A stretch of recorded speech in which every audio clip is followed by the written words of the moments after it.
Thanks. All right, good morning and welcome to the final installment of the New England Tri-State Dairy Exchange webinar series for 2025. We are super excited about today's focus on on-farm assessments and our guest today who will be digging into the programs and work they do to support dairy producers in the Northeast region and beyond. Also, just wanted to take a quick minute to introduce our theme for the continuation of this webinar series into the new year. We will not be facilitating this webinar in December, but we will be getting off to a strong start in January on January 28th, 2026. Our foundation for this program in 2026 is advancing dairy systems through technology. And, you know, we can thank ChatGPT for that concise and catchy title, but really, we're looking forward to highlighting the equipment, the tools, the systems, and management practices that are driving progress on today's dairy farms, you know, with a specific focus on how relevant these are to producers in our region. So we'll start the first quarter of 2026 looking at the options for wearable health monitoring systems that dairy producers are using, and then move into some crop production-based precision agriculture, and then look at how automated milking systems and their management continue to evolve, and wrap up the year discussing other new and exciting technology advances in the dairy sector. So we hope you will all join us and help spread the word. You can scan the QR code and share the registration link with anyone in your network that might be finding this kind of information applicable and interesting. And finally, just a reminder that all of our sessions are recorded and can be found on the Northwest Crops and Soils Program YouTube channel.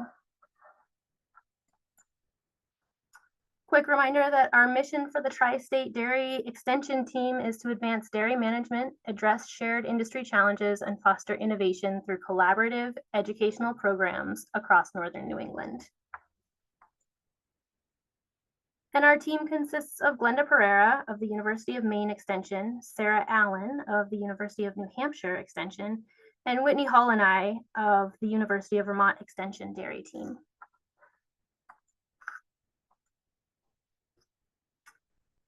It's a bit of a slow time of year for extension events, but there's a whole lot to look forward to coming up in 2026. All of the UNH extension events can be accessed from their website, and the Maine Farmcast releases new episodes every Wednesday, and recent episodes have focused on food safety education, crop insurance, and agricultural related training and education offered through the University of Maine.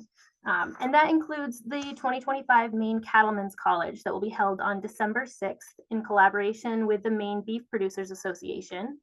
It's a day-long training session on cattle reproduction, and it's going to be an outstanding and comprehensive opportunity, which you can register for online up until December 4th. And in Vermont, we have some save the dates for you, all of the events that we'll be sharing more details about as we get a little bit closer, but you might want to mark your calendars now. If you're interested in taking the nutrient management planning course or need a hand updating your plan for 2026, registration is live for our 6-week program. And this year, our team has been working really hard to update and improve the Go Crop platform. So this winter will really just be a great time to get familiar with and learn about those changes.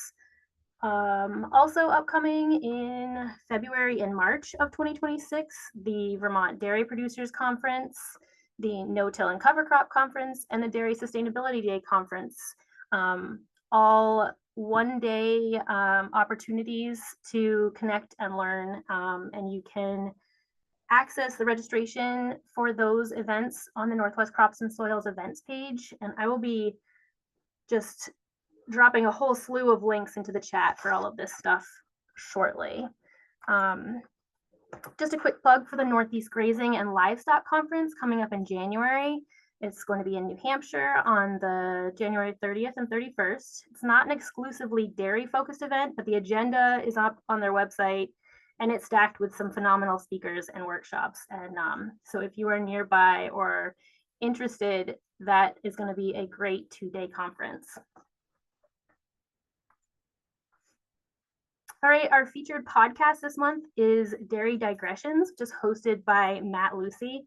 I had the opportunity to attend a presentation by Matt at the Cornell Nutrition Conference in October. And he really dug deep into the stressors and strains that impact the physiology of the dairy cow's immune system, and how those factors really show up and influence responses that we see in cows like day to day.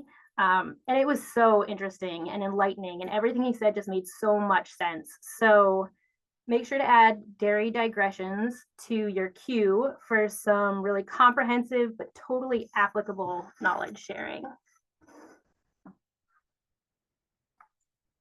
Oh, that's not what I meant to do. There we go.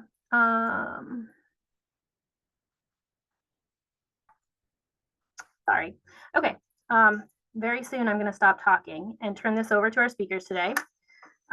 This topic of on-farm assessments and audit programs it's very near and dear to me, as a survivor of a handful of Collegiate Dairy Challenge events.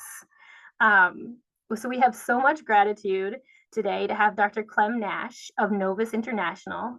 She leads the NOVUS Cow Comfort Program in North America, and we'll share about the value and data it brings to farms that participate. And just spoiler alert, one of my favorite quotes is, "You can't manage what you don't measure."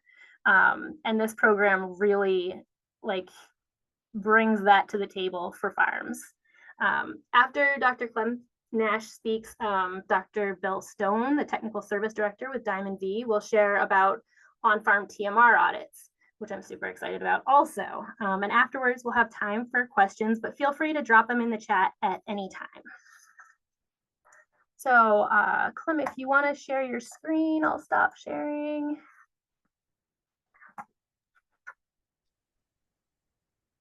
Here we go. Can you hear me? Yes. I'll get the proper screen set up here. Looks good? Sure does. Perfect. Hi, everyone, and thank you, Amber, for inviting me to your webinar series. This is a lot of fun, and I think this topic with the TMR audit combination is going to be really interesting for folks. So I'm Clem Nash. This is my second time around with NOVUS. I spent some time at NOVUS after graduating from grad school, and then left and spent some time at Cargill and at Dairy Farmers of Canada. I'm actually based in Canada, but spent a lot of time in the US, and now actually starting to spend more time internationally in other continents, so in Europe and India and Australia. There are growing interests in this cow comfort space, which is really exciting. And we all get to learn from each other. I am struggling with the royal flu. I was at the Royal Winter Fair last weekend, and every one of us has gotten sick since. So I apologize for sounding like I'm underwater today. I will do my best to make myself as clear as possible.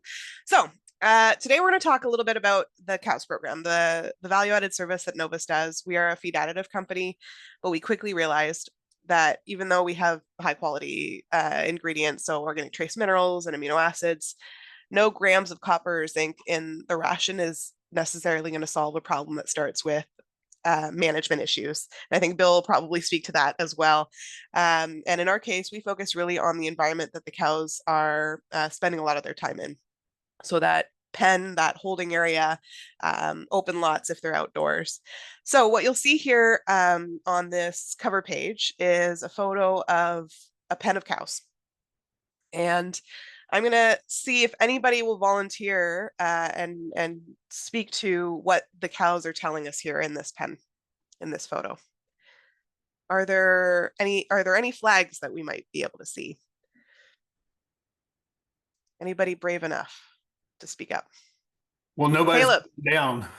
Yeah, nobody's down. Well, there's like 2 out of a pen of, I don't know, 100 cows, right? Yeah.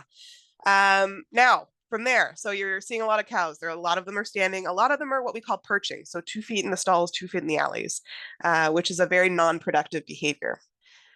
Now, who's brave enough to call out a reason why that might be taking place here? Clem, I can, even though I'm technically one of the hosts, but so I said perching, and one of the reasons can be due to cow comfort. So if they don't feel like they can lie down, for a long period of time in the stall and they feel uncomfortable. So that's whether it's the rubber mat or even the size of the stall, they might be perching. Additionally, if ventilation is inadequate, they could be standing for long periods of time in a space that is in the barn where it's better ventilated. 100%. So something isn't right. And this is a photo that I took from an assessment that we did a number of years ago. And this producer was having trouble with his cows. So his line times were way off. We had done like a pre-assessment about a year prior to this photo being taken. His line times were off. His performance was down. His fertility was down. Like they weren't producing the way they should have been in terms of volume. He did have higher stocking densities. You see cows crowded in the feed alley. There are quite a few cows in this pen for a 2-row pen where there's just 2 rows of stalls. So lots of issues. And he had originally he had metal stalls. And so we talked through that, and we talked through trying to add some comfort in the stall environment, trying to reduce stocking density, which he wasn't convinced of. That can be a bit of an uphill battle conversation. And so he went to World Dairy Expo, and he saw a bunch of different stall designs there, because there's the vendor marts, and you can go through and walk and see all these different stall designs and mats and mattresses and all this stuff.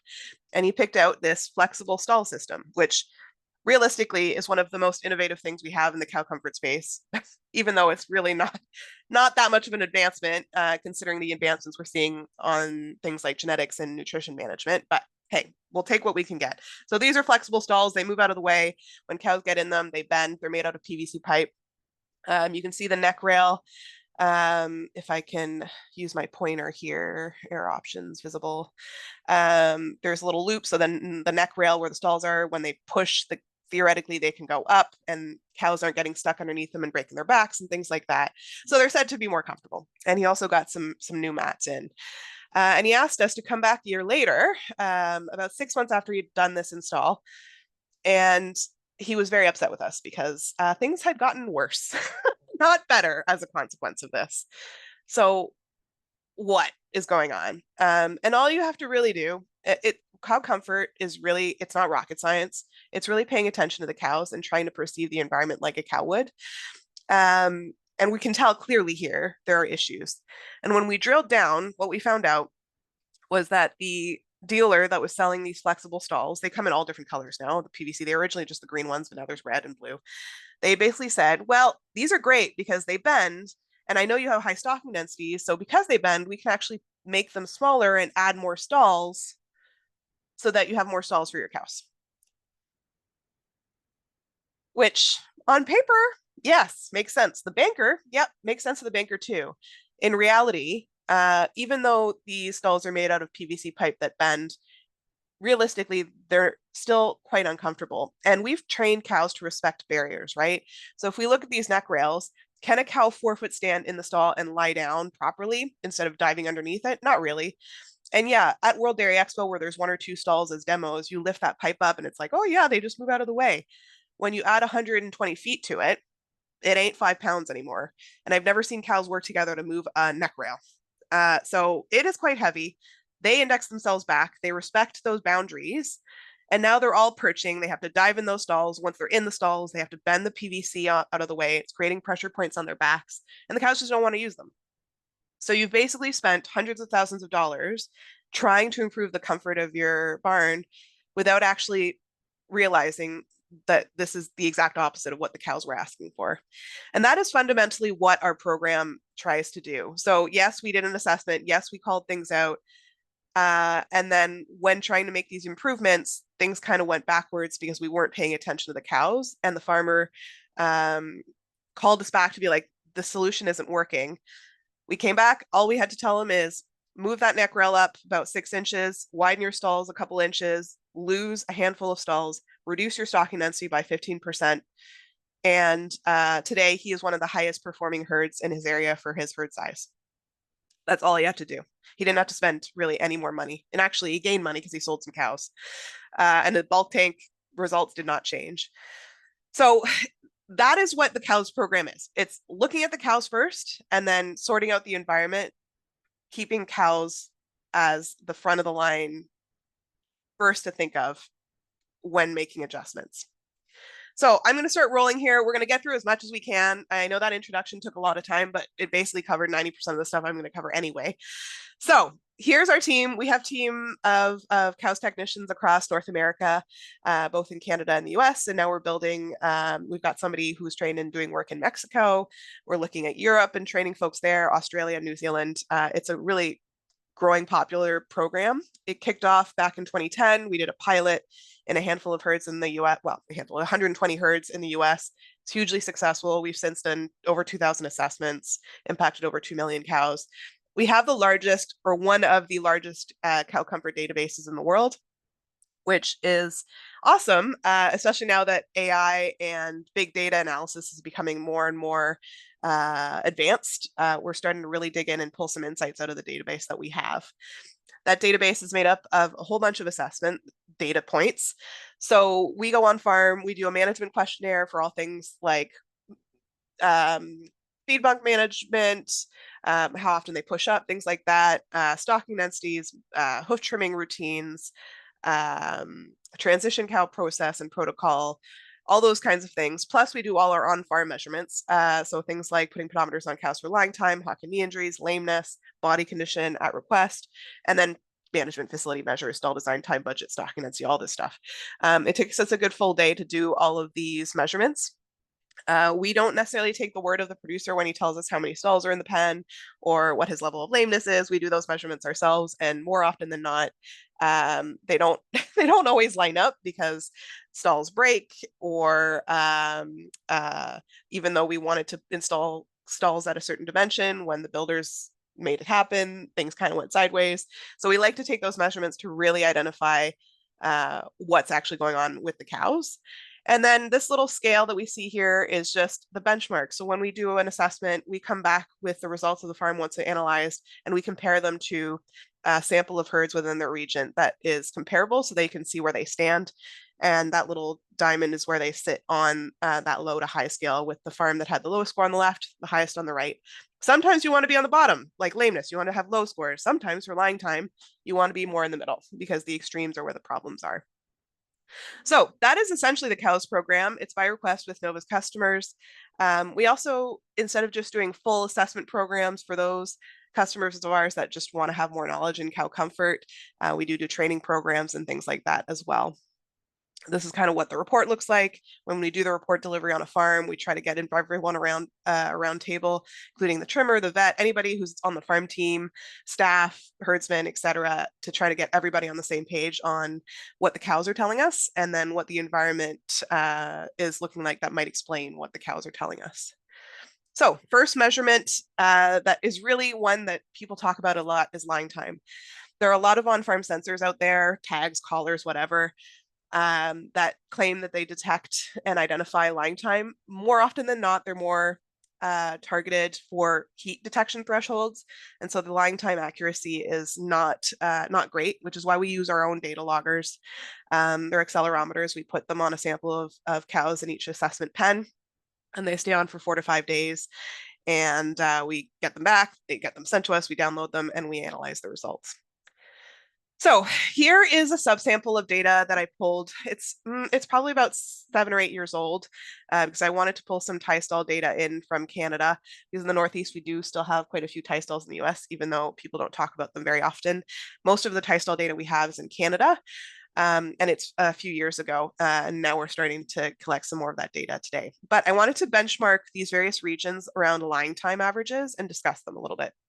So what you'll see here on this graph is that every color is a different region. Every dot along that color is a different farm from that region. And you'll see average lying times ranging from, in some pens, just 7 hours a day, all the way to up to other pens, 14 hours a day.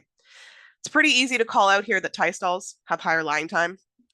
And as much as I'd like to be interactive with you guys and ask you why and do all that stuff, I don't think we have time. So I'm going to keep going. But main reason why we see higher lying times, there's 3 of them. One is cows only have one choice, to lie down or to stand up. That is their choice. So obviously they're going to spend more time down than a freestall cow would. But also in tie stall systems, we tend to see older cows because they have all the resources in front of them. They don't need to fight for resources. They tend to last longer. the unfortunate consequence of that is also we see more lame cows in tie stalls because, you know, three-legged lame cows, as long as they can stand up for milking and eat, and then they go back down, they can stick around a lot longer. And three-legged cows, really lame cows, are going to have higher lying times for obvious reasons compared to sound cows. So we do see higher lying times in tie stalls on average. But in California and in open lot systems, which are basically dry lots for dairy cows, we see lower lying times. And why is that? And folks think low lying times automatically means something is wrong. I'm going to argue that point. But one of the negative reasons why lying time might be low is if you think about climates in California, climates in areas where we have open lots for dairy cows, it tends to be warmer climates. You don't want cows out in open lot in a blizzard, especially if they're dairy cows. It ain't going to go well. So most of these are in warmer climates. We know that heat stress, every hour a cow lies down, her body temperature raises about 0.5 degrees Celsius. If she's already hot, she goes down, she gets hotter, she's not going to stay down. So not ideal, puts a lot of pressure on their feet. We do see lameness consequences due to heat stress, really relatively connected to their rest time and their off their feet time. But it's not always a heat stress environment. California does have a winter, not like the Northeast maybe, but they do have a winter. And so the other reason that we might be seeing these lower lying times is actually the opposite. So California, most of those herds are deep bedded sand systems, which is said to be the most comfortable system for a stall-based system for freestall dairy cows. You can always do it badly, and it could also be bad, but generally speaking, those are the ideal. That's the best results we see are in deep bedded systems, especially deep bedded sand. And then open lots, the cows can rest wherever they want. It's an open dirt lot. There's no rubber mats. There's no dividers. They can lie with who they want in the direction they want. They can flat out look dead, be completely stretched out, be super comfortable. So you could argue that in those settings where comfort is in theory higher, if the climate is appropriate, they're actually getting better quality rest faster, and so need less of it and can spend more time eating, standing, socializing, playing, all of those positive behavioral things. So lying time by itself is a challenging measure. And that's why it needs to be interpreted in conjunction with all the other on-farm environments that the cows are dealing with. Low lying times could mean bad. Low lying times could also mean potentially good. The caveat to that, the disclaimer that I'm going to put out here is that extremes are always bad. If you've got a cow that's lying over 18 hours a day or under 6 hours a day, it's not good. Something is way off. Really, the ideal range is somewhere between 9 to 12 hours a day, depending on stage of lactation. A cow that's peaking and needing to eat a lot to produce a lot is going to, hopefully, if she's sound, going to spend less time lying, and that's not a bad thing because she's at the feed bunk. And the other thing to caution is averages. So a pen could have an average lying time of 11 hours a day, but half the cows could be over 18 and the other half could be under 6, and it averages out to 11 and looks great on paper. So that's looking at variation in those cows is also going to be very important. Lameness is another big measure that we talk about a lot in our program. It's very connected with lying time. We use locomotion. The reason for that is we want to identify anything that might be impeding the mobility of the cow. We don't just look at hoof trimming records that tell us how many cows got wraps or blocks or whatever, because what that doesn't capture is lameness that is caused by joint or injuries, by joint issues or injuries. So foot health is about 80% of the lameness we see. But things like back injuries, broken hips, arthritis in the joints will contribute to locomotion issues. If we hurt our back, we limp, same thing with a cow. We use a 5-point scale to identify locomotion, 1 to 5. It's pretty traditionally used.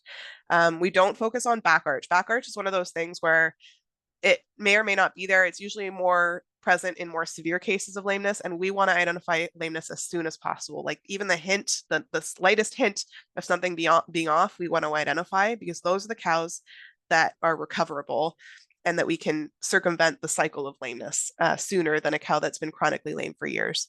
So the scale we use is 1, completely normal. We only really see that on really high traction environments. More often in pens, we see 2s, which are adapted, mostly because it's wet environments. The traction might not be 100%. The cows are being a little bit more cautious. They're not lame. They're just not quite perfect in their locomotion and their fluidity. 3s are mildly lame cows. They're the cows that most of us miss unless we're really paying attention. And then 4s and 5s are the obviously lame cows. So those are cows that, like, if you pluck somebody from Times Square and put them on the dairy farm and have them watch cows walk, they'd be like, yeah, that cow's got something going on. that is a 4 and a 5.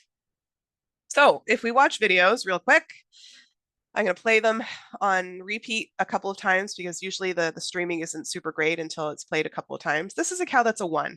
So her back is flat, her steps are even, her head does kind of wobble, like bob a little bit, but in time with her gait, it's a fairly normal, easy movement. A 3. This is more of a 3. Now it's kind of stagnant here a little bit, so hopefully it'll play back. Come on, video. What you'll notice, even if it doesn't play 100%, she's got a little bit more of a back arch. She's got a little unevenness in that hind step. Her head is a little bit lower. It's mild, but it's there. And this is a cow that you want to be able to identify to either send her to the trim chute to check out or have some kind of intervention to figure out why it is that she's got a foot health problem. If you got a lot of these in a pen and it's a pen level problem, that's when you want to maybe think about more of a foot bath management problem if it's an infectious digital dermatitis type of issue. You'll notice the cow in the back here, she's more of a 4. So she's got that big back arch, what I call the snow shovel head, where she's kind of back, her head's way down to lift pressure off of her back feet. She's more of an obviously lame cow. And then lastly, this first cow here is another 4. So she's still able to bear weight on her feet. So she's not a 5, but quite obviously a 4. The struggle we have with all of this is that the 4s and 5s are the tip of the iceberg. Realistically, the bulk of lameness we see in our industry is 3s.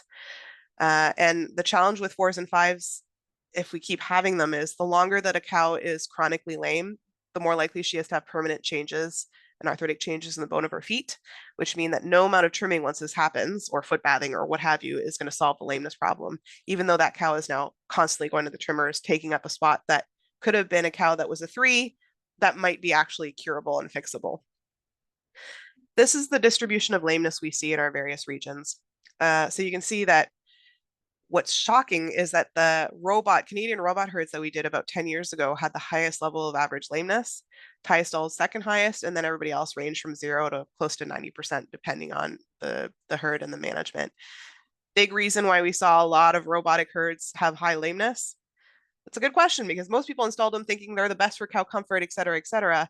Well, the problem is people went from seeing their cows walk 2 or 3 times a day to the parlor and back to never getting their cows to walk because they never wanted to get them up. They didn't want to stress them out. And lameness problems would start creeping up without realizing. If we take out the 3s and just look at the 4s and 5s, severely lame cows in that same database, you see that everybody drops down to under 10% of 4s and 5s severely lame cows. The bulk of this lameness is mild. And this is why, as an industry, for 50 plus years, we've been talking about lameness, and we still have an average lameness of 20 to 30% in our dairy herds. So robot herds have now since done a better job at actually putting foot baths on the other side of the pen through crossovers, having their cows walk through them 2 to 3 times a day, having good foot bath management, and also actually watching their cows walk, doing better identification, etc. Lots of risk factors for lameness, stall dimensions, stocking density, heat stress, perching. We've talked a lot about those.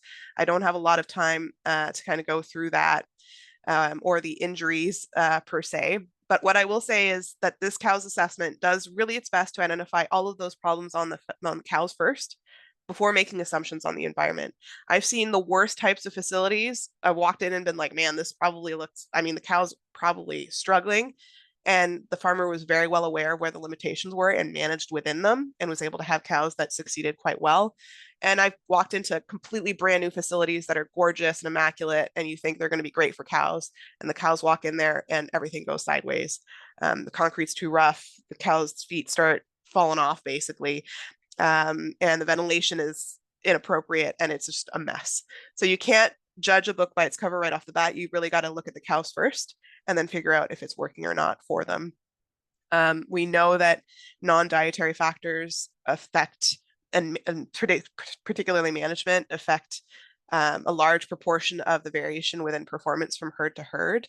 I think Bill's going to speak to some of these, and so I'm not going to spend a ton of time on these factors, but there's been research that's shown that, similar rations, similar genetics, and the management of that feed and of those cows equates to 56% or more of the variation in milk yield. I'm going to finish off on a very basic neck rail placement study. So what we know is in that first photo, we saw a lot of cows perching. So UBC actually did a study on this, and our data supports a lot of this, where this is their University of British Columbia research herd. They have a number of pens that are identical in terms of stocking density, number of cows, design, et cetera, et cetera. In one pen, they pushed the neck rail way up front. In another pen, they brought the neck rail way back towards the alley. And they looked at how lameness progressed in each of these pens. You'll note that these are deep bedded sand systems. And what they found is that, in the pen that had very aggressive neck rails, lameness got worse. In the pen that had no neck rails, or basically none, lameness got better over 5 weeks. So they switched the cows in their environments, because maybe it was just the cows, and the results switched themselves as well. Over 5 weeks, the cows that were getting better got worse, and the cows that got worse got better.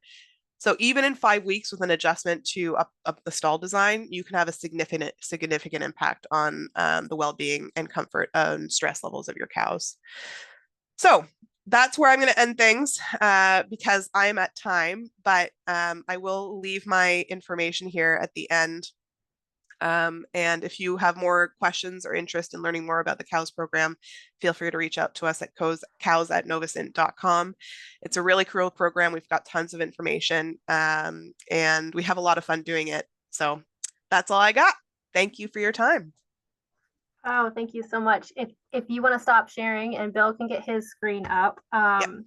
Clem, I know your team is up in northern Vermont today on a couple of the farms that I work with.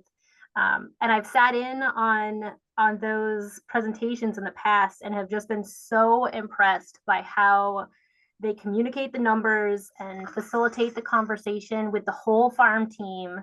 It's really unparalleled. Your team is just so skilled and invested in the process, and it's really eye-opening for everyone that's involved. And like you said, it's such a fun group to work with. Thanks, Amber. Thanks. Yeah, Cool. we have a great time. Even communicating sometimes some sensitive messages. Levels of lameness can be a surprise. Yes. Yeah.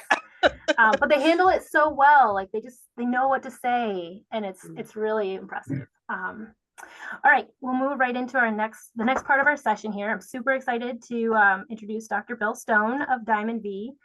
Diamond V is an international company that focuses on advancing production animal health through postbiotic feed additives.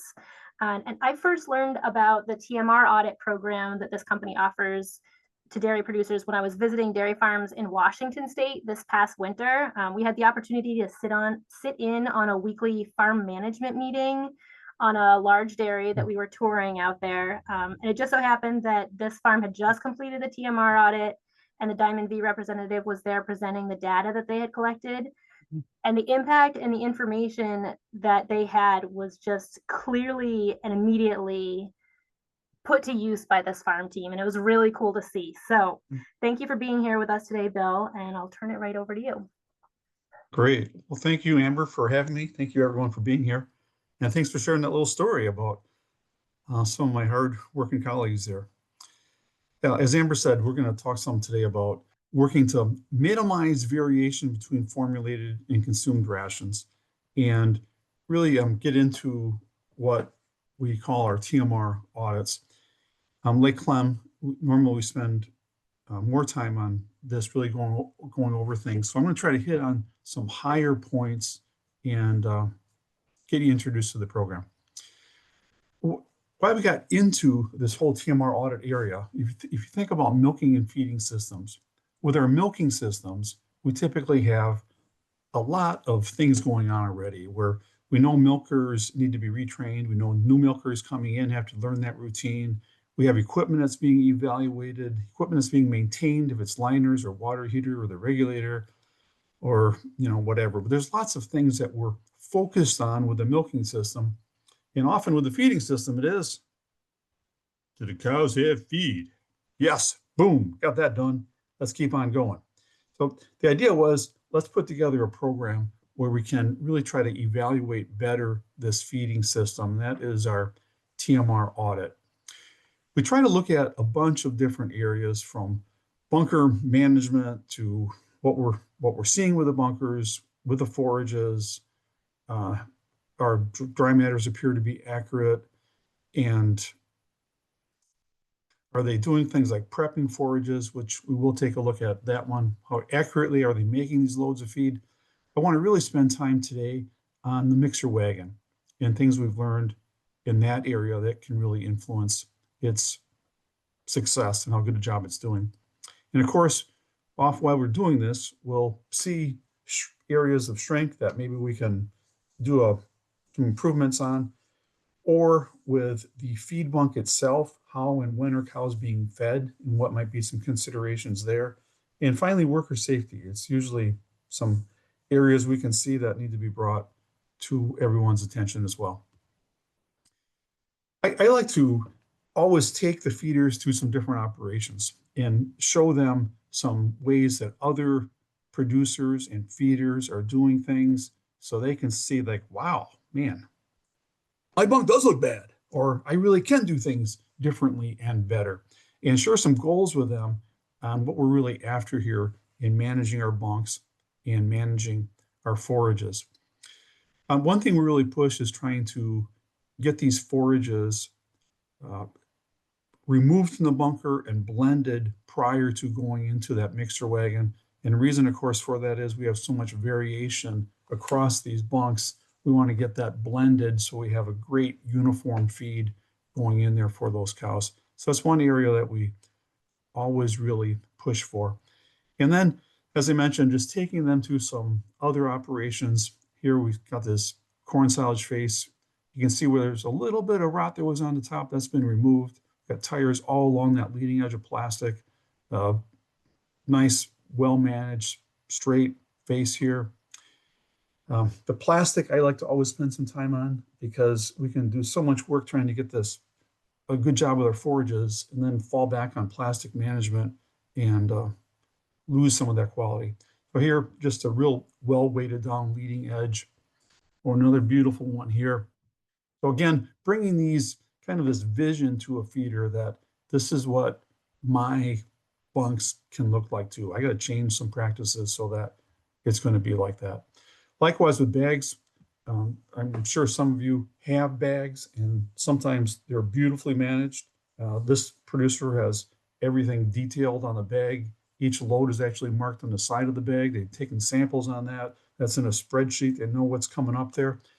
So just, again, providing some ideas on how things can be potentially done differently. I mentioned safety, and again, pretty much always we see something that we can comment on. And here was a small defacer going way up, and this collapse had happened just before he had gone up there, and people had been going up to this bunk as well. That would be enough to kill a person. You think about that going into it's probably a couple of skid steer buckets, maybe well over 1,000 pounds of forage. So again, we're always trying to emphasize, we always want to be thinking about being careful. But now we want to evaluate that mixer wagon. And here we've got a load of feed that's been delivered to this pen of cows. And we're going to go along the length of that bunk from the first feed that was delivered to the last feed that was taken out. And every basically 10% of that feed that was discharged, we're going to collect a sample of that. And what we're trying to do now, we're going to use the Penn State particle separator, but we want to look for variation in that particle size distribution along the length of the bunk. And what we found is that that particle size really reflects well on that entire ration. So we can think about it as NDF or crude protein or minerals. The particle size really reflects that entire TMR generally very well. And if we think about cows where they often eat in regions, that's a problem then if we don't have a really consistent TMR. They don't obviously go along and grab a bite from all these spaces along here, making a consistent diet that way. We have to deliver a consistent one to them. This was a pre-fresh diet with grass hay in it that was improperly processed and then not being incorporated well into this pre-fresh diet. So again, we collected those samples, we'll run them through our little program here where this, again, is the first sample off, and we go all the way through the 10th and look at the amount, the percent that was on the top screen, the middle screen, or in the pan. And we want this to be a nice straight line. And obviously we don't have a straight line here. The coefficient of variation is a measure of how much these individual sample points here are deviating from the mean. So that's the CV. And if this is the mean right here, let's say in red, we draw a line back here, we'd want all those individual points to be really close. And the more that they're basically drifting from the mean, the greater that CE will be. And as Clem said, sometimes we want things big, sometimes we want them small. We want that CE small. That means we've got a good, consistent diet. Well, on this farm, we're going to focus here on the pre-fresh one on the bottom. This is the amount on the top screen, 34%, the middle screen at 29.7, and the pan 36. And then these are the CVs, 19% and basically 11 for the middle screen and the pan. Those are the two we really focus on because often we don't have much on the top screen, or it really varies across dairies, and it makes it so those CVs are harder to benchmark. But with the middle screen and pan, we'll have more material there, and we can have some good, solid recommendations. And what we learned is that we can certainly be less than 2.5% with these CVs for these middle screens and pans. And again, that's going to help make this more consistent diet. All these different size particles in this TMR, they're mixing when they're falling, when they're moving together at that same time. And anything that interferes with that falling movement, mixing action is going to interfere with that overall mixing ability of the TMR. So an example here, this is what you call not a fancy TMR. This is they've had this material weighed out, and now they're going to pick it up and dump it with this loader bucket 5 times. But what's happening here, it's those particles, again, are falling together at the same time, and they're mixing.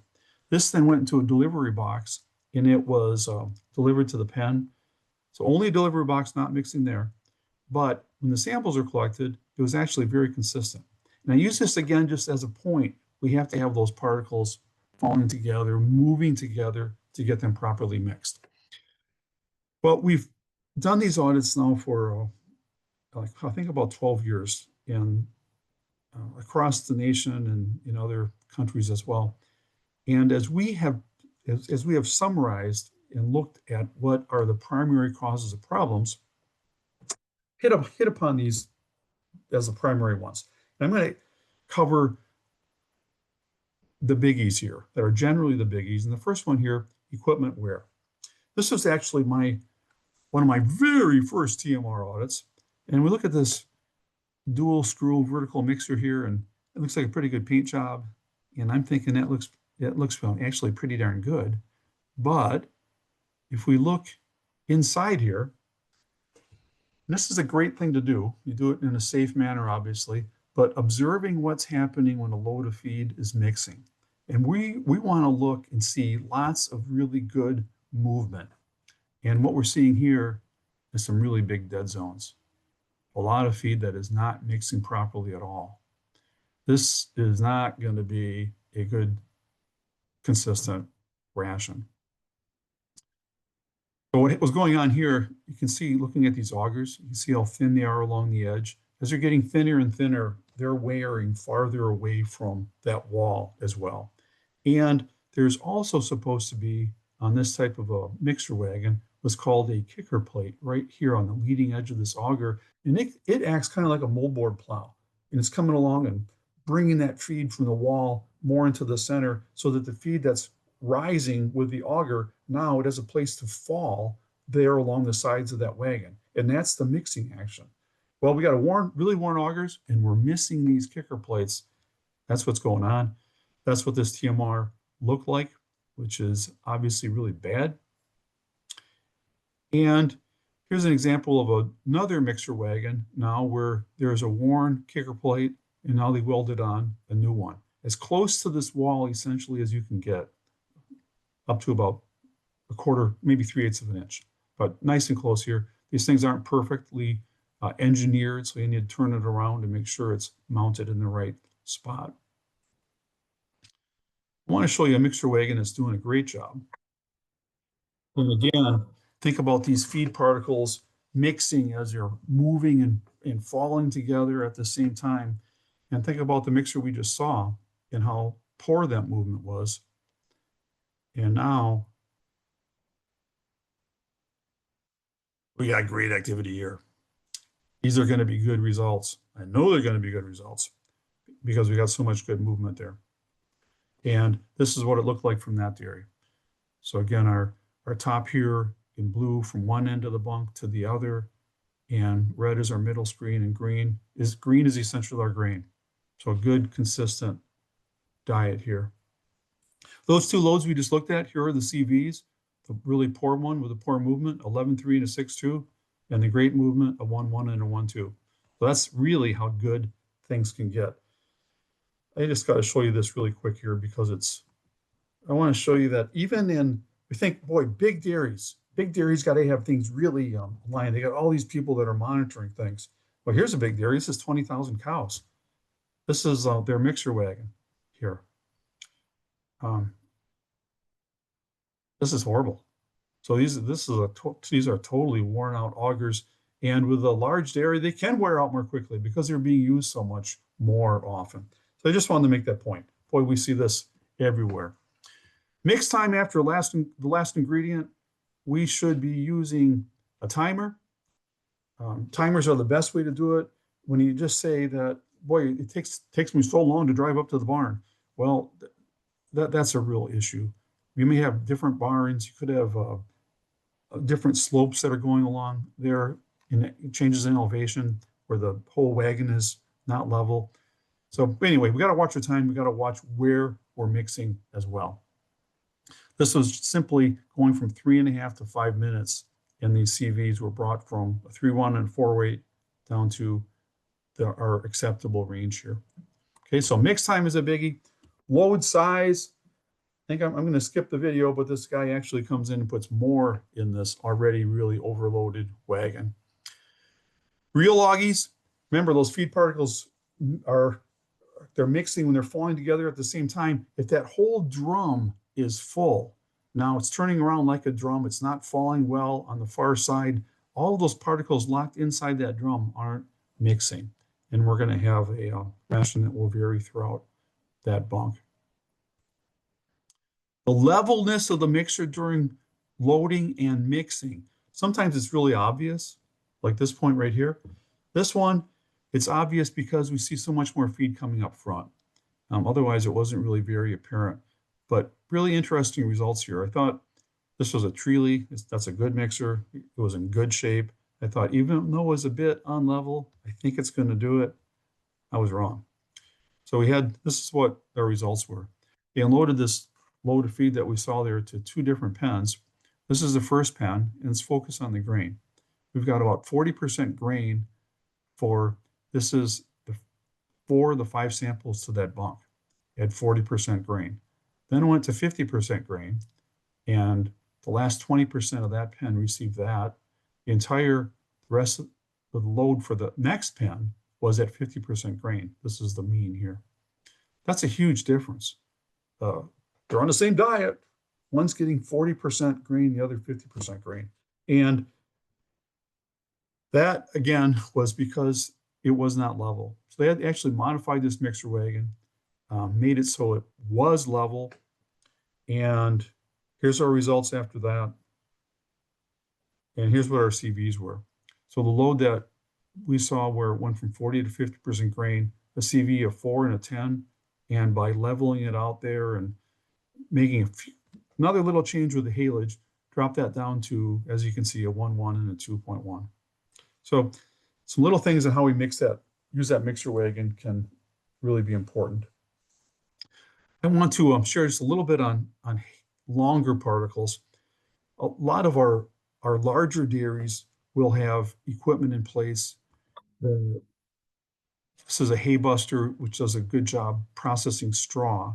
So they have equipment in place, so these long forages, it's been processed, so now it can go directly into our diets, which are usually, as you know, let's say straw being used in our pre-fresh diet, or maybe a little bit in the fresh cow diet as well. Another tool that works pretty darn well as long as it's maintained well. It's this roto grind. But you could also be using knives in your mixer. So let's say you're a smaller dairy and you've got a vertical mixer and you're using knives to process it. Obviously, then you need to keep those knives in good shape. They can't get too dull. The other thing that's commonly done is that these restrictor plates are set in. And what they do is they're trying to force that feed closer to the auger so that knife is going to cut that longer particle when it comes by. But you think about it, here's this great big piece of metal that's jammed into that mixer wagon, and that changes how it mixes.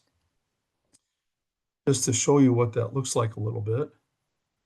This is one with the mixer wagon with restrictor plates in, and it's pretty easy to see where that restrictor plate is. This is where it's jammed in here, and of course there's going to be feed that's building up behind it that isn't freely flowing and moving now. And this was a larger dairy that had the restrictor plates set in. This is what the results were. They were consistently, grain was steady here at about 50%, and then it went going on up to about 60. Restrictor plates were bought halfway out, and I would consider taking them all the way out if you're not trying to chop that forage. And you can see how much better these results were. CVs going from the almost 7 down to less than 2 by changing how that restrictor plate was. So a real recommendation is that with dairies, when you need this to process forage, the best thing to do, have them in, get your forage processed, then pull them out for that same load and let it mix for a few more minutes with those restrictors out so it can mix properly. We have other areas which are certainly important too, but I really wanted to hit those high points and to introduce what we see as some of our really common problems here so you can be thinking about your dairy or your client's dairies and what might be things that we need to look at. And then when we do see some problems like that, when you do find some, what can we change there to basically make those loads more consistent? And when we do that, so now that formulated and consumed diet are becoming much closer to where we want them to be, we typically can see some improvements in production and cow health. So we do TMR audits for our Diamond V customers, and you can speak with your nutritionist about that, or if you happen to know your Diamond V representative, can certainly contact them as well. But we work with producers, we work with nutritionists, we work to try to help to make this whole feeding program be more successful. And I would be happy to take some questions, as I'm sure Clem would as well. Thank you so much, Bill. Let's see. Get mine back up here. I know you only had time to really touch on the very surface for both of these programs. So please, folks, if you would like more information, either reach out directly to Dr. Nash or Dr. Stone or anyone on this team. Both of these programs really produce real-time actionable items and management shifts that can be implemented frequently at little cost to the producer, but they also identify those areas of opportunity that are part of a more long-term investment or planning process for the farm, right? So like that's really huge. And Dr. Nash, it looks like we have one question in the chat. Caleb is asking about the stall dimensions that you talked about. Oh, you want to unmute? Yeah, there you go. Yeah, great question, Caleb. So stall dimensions are an interesting one. You can find like recommended stall dimensions on most dairy extension websites. The key is that you need to have an accurate measurement of cow size for those measurements to actually make sense. And not just weight. A lot of the charts are based on weight. So 1,400 pounds, 1,600 pounds, 1,800 pounds. It really depends on, are they tall, skinny cows? Are they short, wide cows? And the best bet is to take a look at the cows in the stalls to determine, do they fit or not? Most, I'll say, commercial type US dairy cows are kind of moving away from the really tall, skinny cows that we see in Canada a lot. And those are more commercial type cows, less maybe show pen ready, but more able to maneuver through our traditional indoor housed environments with stalls that are maybe a little too small. And the recommendations usually are in the 16 to 1800 pound range for any charts that you're looking at. Widths are usually in the 50 to 52 inches wide. For example, in that cover shot that I showed you with the flexible stalls, they had installed those stalls at 45 inches wide. Oh, wow. Okay. So yeah, they're like, well, but they bend. So you're like, Right. that's not helpful. So yeah, exactly. So it really depends on cow size, and the really challenging thing on some dairies is when they mix heifers with mature cows and they've got sizes varying or have like Jerseys and Holsteins mixed in. That gets pretty complicated. So we basically recommend that they match to like the 70 to 80% of the middle range. And then there are some cows that are going to be too big and some cows that are going to be too small. But it's the best you can do. Yeah, thank you. That's super helpful. I wondered what the delta was on those stalls that were installed versus what they got changed to. So yeah, I appreciate that. Yeah, 4 to 6 inches changed with neck rail and with width. And they lost, I think, maybe 6 to 8 stalls, but the performance was Right. drastically improved.